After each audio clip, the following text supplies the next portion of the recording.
Okay, so happy Sunday everyone. First time ngayon na inabot ng 1 hour and 30 minutes yung service ng misa. Kasi nga, daming inano si Father. May graduates ng RCIA.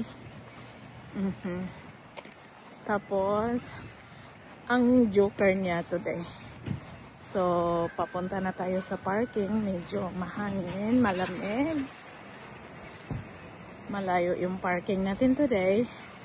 Kasi, wala na tayong naabutang parking malapit sa church. Kay, dugay ni abot.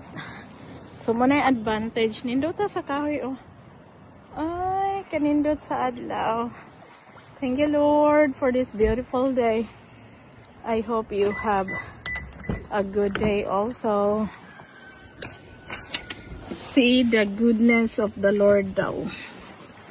Yeah, so, kahit anumang mga pagsubok natin, still, we have to be blessed and thankful that we are healthy and alive. So, yung ubo ko, sinumpong one time. Kaya may tumbler akong dala para tulakan agad ng tubig.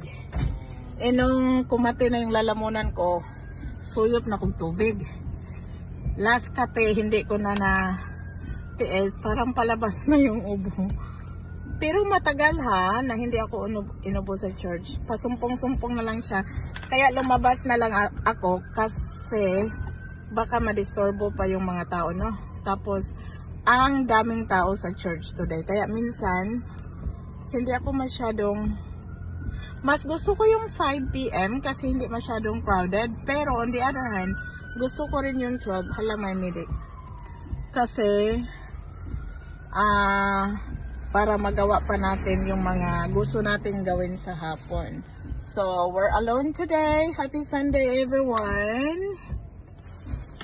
So ngayon, uuwi na ako ng bahay para kung may plano mang lalabas yung asawa ko, makalabas pa siya bago pa man ang aming bingo time.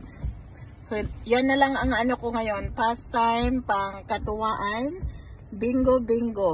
We should enjoy our life, guys, kasi we do not know what lies ahead, no? So enjoy life, be grateful, be thankful, and be prayerful, and be kind to everyone. Happy Sunday, and thank you for watching. Babush!